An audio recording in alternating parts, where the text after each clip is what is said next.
అదిగో పోలవరం ప్రాజెక్ట్ ఒకప్పుడు ఏమీ లేనప్పుడు ఇసుక తిండెల్లో ఇక్కడే పోలవరం ప్రాజెక్టు రాబోతుందంటాను అనుకునేవాళ్ళు. ఇప్పుడైతే అక్కడ పోలవరం ప్రాజెక్టుకి సంబంధించి నిర్మాణాలు కనిపిస్తాయి. స్పిల్వే పనులు దాదాపు పూర్తయిపోయాయి. గేట్లు బిగించేశారు. కానీ ఎందుకో గాని ఎక్కడో కానీ దానికి బ్రేకులు పడ్డాయి. ఎందుకంటే రాజకీయ గ్రహణమే పోలవరానికి శాపంగా మారింది.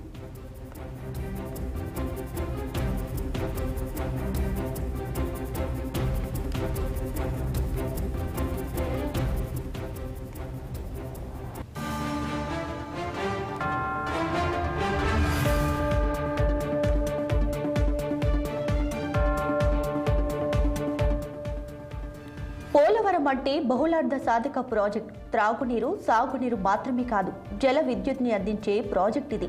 దేశంలోనే చాలా ప్రత్యేకమైనది. అన్ని ఉన్న అల్లుడి నోట్లో శని.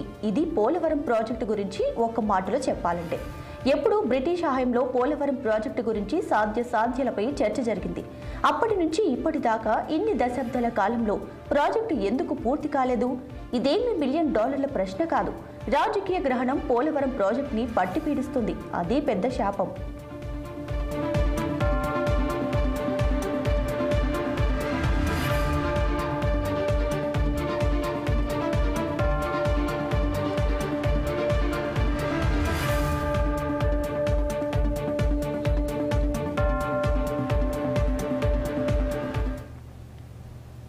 పోలవరం ప్రాజెక్టును ఎవరో ప్రారంభించారు, ఇంకెవరో పూర్తి చేశారు. దివంగత వైఎస్ రాజశేఖర రెడ్డి కంటే ముందే పోలవరం ప్రాజెక్టుకి శంకుస్థాపన జరిగింది. బోల్డంత మంది ముఖ్యమంత్రులు మారారు. ఇప్పటికీ ప్రాజెక్టు పూర్తి కాలేదంటే, జాతీయ ప్రాజెక్టు అయిన ప్రాజెక్టు పూర్తి కావడానికి ఆవసోపాలు పడుతుంటే ఎంతటి నిర్లక్ష్యం ఇందులో దాగుందో అర్థం చేసుకోవచ్చు. మా నాన్న ప్రారంభించారు, నేను పూర్తి చేస్తానంటూ జగన్మోహన్ రెడ్డి 2019 నుంచి 2024 వరకు కాలయాపనే చేశారు. అది పూర్తయింది లేదు, పూర్తయ్యే పరిస్థితి కనిపించింది లేదు. పోలవరం ప్రాజెక్ట్ అంటే ఇది దేశ ప్రజల ఆస్తి, ఆంధ్రప్రదేశ్ ప్రజల జీవనాడి.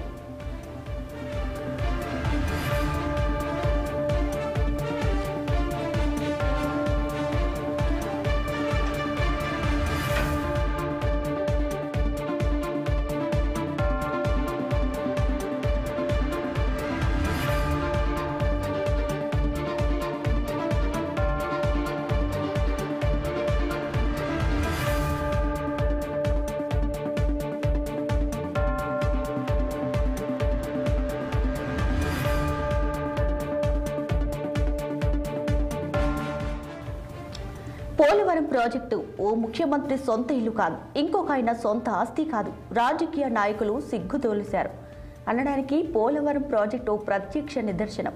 ప్రజాధనంతో సొంత పబ్లిసిటీలు చేసుకుంటారు కానీ ప్రజాధనంతో ప్రాజెక్టులు పూర్తి చేయలేరు. ఎందుకని?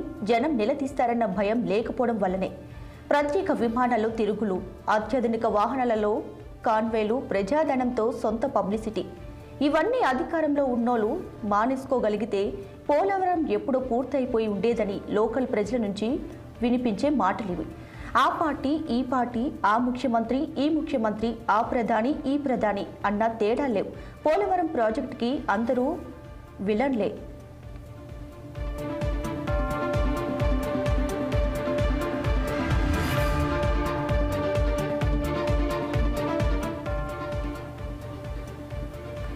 పోలవరం పూర్తయ్యేది ఎప్పుడు? ఇది సమాధానం లేని తెలియని ప్రశ్న. దశాబ్దాలుగా తీరని కలగా ఉన్న పోలవరం జాతీయ హోదా పొందిన తర్వాత కూడా ఇంకా నిర్మాణం దశలోనే ఉండటం బాధాకరం.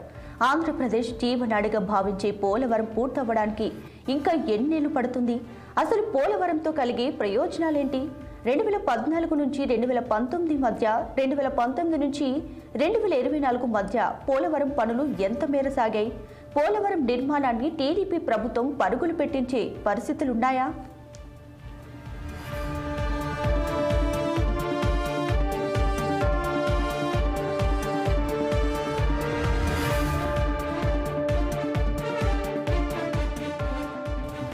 రాష్ట్ర పునర్విభజన సమయంలో పోలవరానికి జాతీయ హోదా హామీ ఇచ్చినప్పుడు విభజిత ఏపీ ప్రజలు అపార నష్టంలో కొంత లాభం జరిగిందని సంబరపడ్డారు.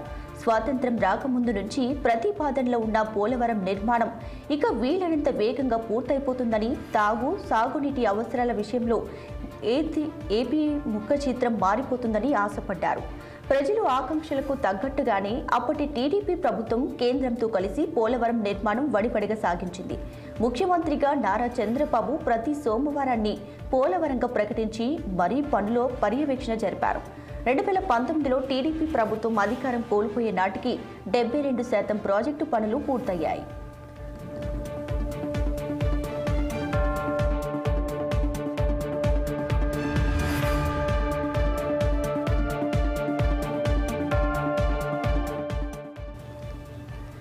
టీడీపీ రాష్ట్రంలో మళ్లీ అధికారం చేపట్టడంతో పోలవరాన్ని ప్రాధాన్య అంశంగా భావించింది. నిర్మాణ పనుల్లో వేగం పెంచేందుకు సిద్ధమైంది. చంద్రబాబు ముఖ్యమంత్రిగా ప్రమాణ స్వీకారం చేసిన తర్వాత తొలి క్షేత్రస్థాయి పర్యటనకు పోలవరాన్ని ఎంచుకోవడం ద్వారా ప్రాజెక్టు నిర్మాణం పూర్తి తమ లక్ష్యమన్న సంకేతాన్ని ప్రజల్లోకి పంపి కొత్త ఆశలు చిగురించేలా చేస్తున్నారు. అయితే పోలవరానికి అనేక సాంకేతిక సమస్యలున్నాయి. వాటన్నిటినీ కొలిక్కి తెచ్చి ప్రాజెక్టు నిర్మాణ పనులు గాడిలో పెట్టడం కొత్త ప్రభుత్వానికి అతిపెద్ద సవాల్గా మారింది.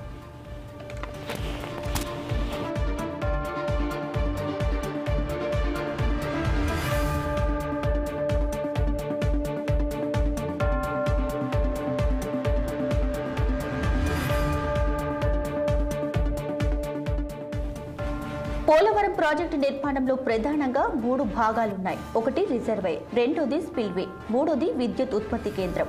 రిజర్వాయర్లో నీటిని నిల్వ చేసి రిజర్వాయర్ నుంచి స్పిల్వే ద్వారా నీటిని విడుదల చేస్తారు. రిజర్వాయర్కి కుడివైపు ఎడమవైపు 2 కాల్వలు ఉంటాయి. రిజర్వాయర్ ఆనకట్టలో డయాఫ్రమ్ వాల్ ఓ భాగం. నది మధ్యలో 300 అడుగుల లోతులు కట్టిన ఈ కాంక్రీట్ గోడ చుట్టూనే వివాదాలు ముసురుకున్నాయి. దీనికి కారణం 2020లో వచ్చిన గోదావరి వరదలకు డయాఫ్రమ్ వాల్ కొట్టుకుపోవడంతో పోలవరం ప్రాజెక్టు పనుల పరిస్థితి ఎక్కడ వేసిన గొంగలి అక్కడే అన్న చందంగా తయారైంది.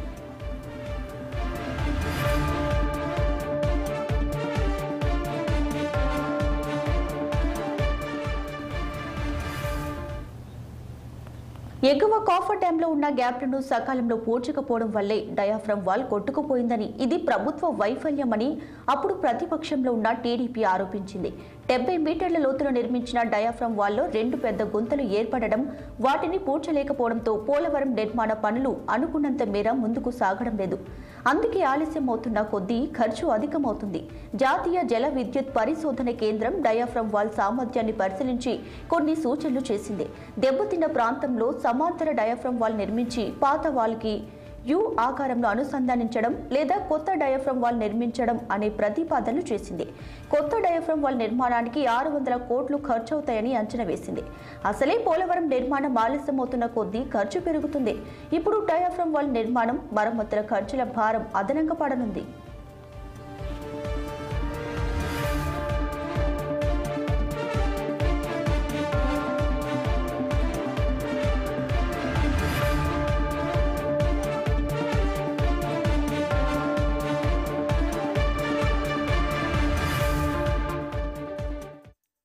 డయాఫ్రమ్ వాల్ కొత్తగా నిర్మించాలనే ప్రతిపాదన ఇప్పటికీ సిద్ధమైంది. ఇక ఎగువ దిగువ కాఫర్ డ్యాంల పరిస్థితి అగమ్య గోచరంగా ఉంది. ప్రధాన డ్యాం నిర్మించేటప్పుడు నీరు అడ్డు తగలకుండా ఉండేందుకు నిర్మించే కాఫర్ డ్యాంలు పోలవరానికి ఎగువన దిగువన నిర్మించారు. ఈ రెండింటి నుంచి నీరు లీక్ అవుతుంది. దీంతో వరదల సమయంలో ప్రధాన డ్యాం మొత్తం నీటితో నిండిపోయింది. ఇలా రాష్ట్ర విభజన జరిగిన 10 ఏళ్ల తర్వాత కూడా జాతీయ హోదా ఉన్నప్పటికీ పోలవరం నిర్మాణం ఓ అడుగు ముందుకు 2 అడుగులు వెనక్కి అన్నట్టుగా మారుతుంది. అయిందేదో అయ్యింది, మరి ఇప్పుడు ఏం చేయాలి? ప్రస్తుత ముఖ్యమంత్రి చంద్రబాబు నాయుడు ఇదే ఆలోచిస్తున్నారు. ఇన్నేళ్లుగా కానిది తన 5 ఏళ్ల పాలనలో చేసి చూపిస్తామంటున్నారు. మరి ఏం జరుగుతుందో వేచి చూడాలి.